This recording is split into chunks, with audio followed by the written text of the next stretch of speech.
Everybody. आज हमारे साथ डॉक्टर दीपक राजगुरु जी हैं जो चेयरमैन हैं वाइब्रेंट इंटरनेशनल एकेडमी सूरत के।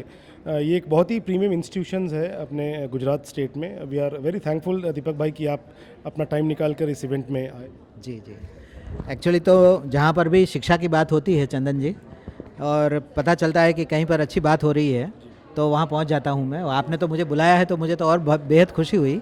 और आपका जो आर्डोर कॉम है इस तरह का अगर प्रोग्राम करता है तो मैं समझता हूँ इसको पूरे गुजरात में फैलाइए। आप अहमदाबाद है तो फिर आप सूरत, बड़ौदा, राजकोट वगैरह लेके जाइए। और बहुत सारे लोगों को ज़रूरत है। जैसे टॉपिक आपने रखे हैं उस पर बात करके मुझे बहुत अच्छा लगा। I learned a lot.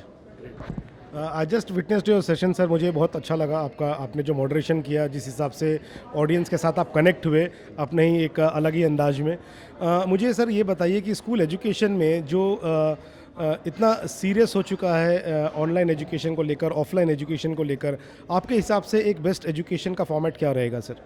जी देखिए, हर प्रकार की आफत एक अवसर लेकर के आती है। कोविड-19 आने के बाद हमें पता चला कि ऑनलाइन एजुकेशन की क्या अहमियत है, लेकिन जैसे ही पेंडेमिक ख़त्म हुआ उसके बाद पता चला इसके साइड इफ़ेक्ट क्या है।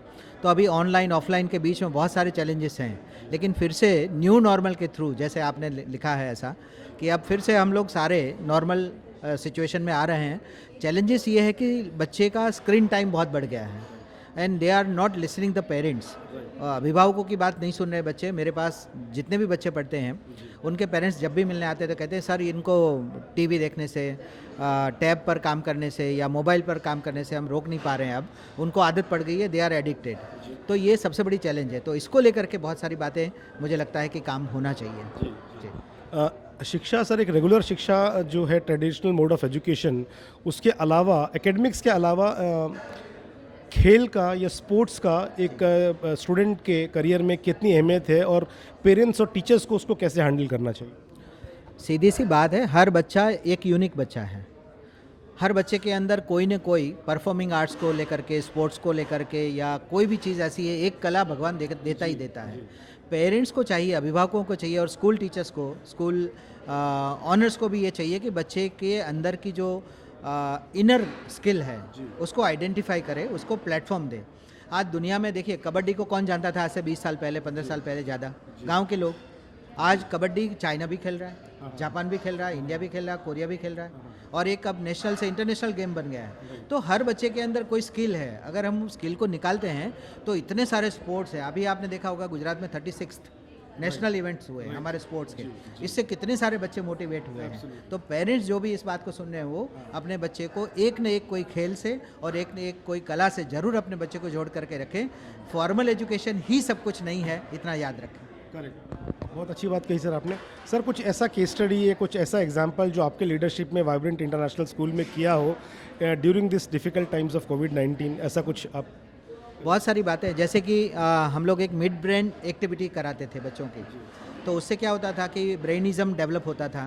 कि उसके कैलकुलेशंस है, उसकी जो कलर आइडेंटिफिकेशन है, ब्लाइंड फॉल एक्टिविटीज़ है, वो हम कराते थे।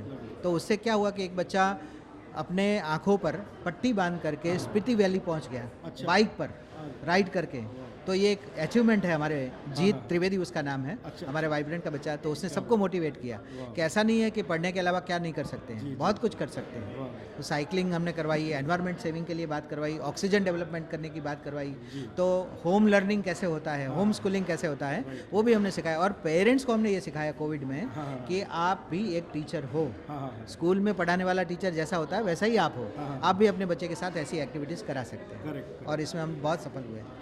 थैंक यू सर, इस तरह के इवेंट में जहाँ पर आप देख रहे हैं कि एकेडमिशियंस हैं, एजुकेटर्स हैं, और साथ में एजुकेशन टेक्नोलॉजी के लोग हैं, कॉरपोरेट हैं, स्टार्टअप्स हैं, एक क्या आउटकम निकलता है, ये क्या इससे हमें लाभ मिलता है इस तरह के संयोजक से?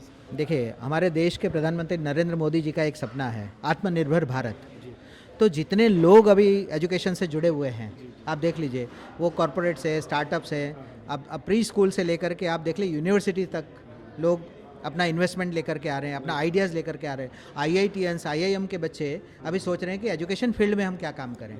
तो क्या है, ये नया भारत है, आत्मनिर्भर भारत है। तो बहुत बड़ा इफेक्ट होगा। और आने वाले दिनों में अगर एजुकेशन सिस्टम हम अगर अच्छा डेवलप कर रहे हैं तो निश्चित तौर पर विश्व गुरु बन करके रहेंगे। सर लास्ट में जिस तरह का हमने आज का आयोजन किया तो हमारे मोटिवेशन के लिए कुछ आर्डरकॉम मीडिया के लिए कुछ बात करनी चाहेंगे? देखिए, आप तो खुद मोटिवेट करते हैं लोगों को। मीडिया एक बहुत बड़ा शक्ति का स्रोत माना जाता है। लेकिन मैं इतना ही कहूँगा कि देखिए, मीडिया के माध्यम से जो गलतफहमियां हैं बच्चों की, पेरेंट्स की, टीचर्स की या गवर्नमेंट और प्राइवेट सेक्टर की, उन गलतफहमियों को हम इस तरह से आपके माध्यम से दूर कर सकते हैं। तो आपने जो बीड़ा उठाया है ना, उसको सही लोगों तक सही जगह पर पहुंचाइए, तो निश्चित तौर पर आप भी सफल होंगे और देश का भविष्य भी अच्छा बनेगा। सर आप अपना कीमती समय लेकर आए और इस इवेंट में आपने पार्टिसिपेट किया, उसके लिए बहुत बहुत आभार, बहुत बहुत धन्यवाद। आपने मुझे बुलाया, इसके लिए बहुत बहुत शुक्रिया।